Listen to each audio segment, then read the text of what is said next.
जिस पर भगवान की कृपा होती है उसका कोई कुछ नहीं बिगाड़ पाता है। जी हाँ, इटावा जनपद के सैफई के निकट नगला भूरे में अवधेश यादव के द्वारा कराई जा रही श्रीमद् भागवत कथा की दौरान व्यास स्वामी सुमेधानंद नंद महाराज ने नरसिंह लीला के दौरान बताया है कि भक्त प्रहलाद को उसके पिता हिरण्यकश्यप के द्वारा दी गई यातना को याद करके हिरण्यकश्यप के वध के बाद भगवान नरसिंह रोने लगते हैं और अपने प्रिय भक्त को प्रहलाद को अपनी गोद में बिठाकर पिता की तरह प्यार करते हैं।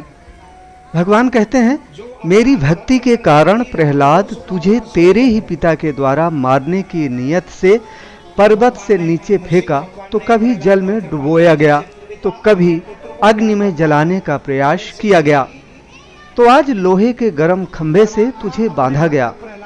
भगवान नरसिंह प्रसन्न होकर भक्त प्रहलाद को आशीर्वाद देते हैं।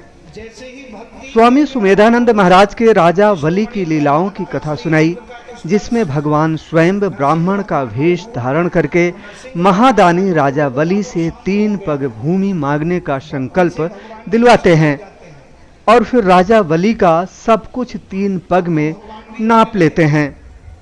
भगवान बलि की भक्ति से फिर प्रसन्न होकर उसे पाताल लोक का राज देते हैं।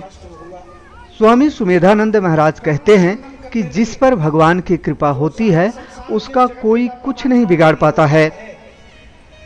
इन प्रसंगों को सुनकर कथा के दौरान भक्ति में भाव विभोर होकर श्रोताओं की आंखों से आंसू आ जाते हैं।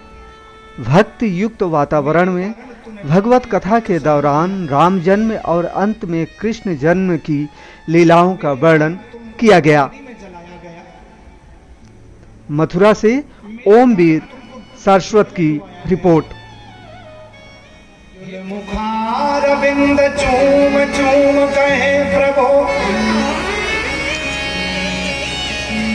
क्षमा करो पुत्र मोहे देर भई आने में, क्षमा करो पुत्र मोहे देर भई आने में।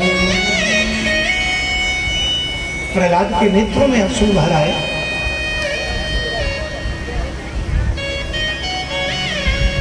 प्रहलाद भी भगवान के श्री चरण कमलों में बार बार प्रणाम करते हैं, हे प्रभु, अग्नि में आपने ही तो हमको रक्षा की थी।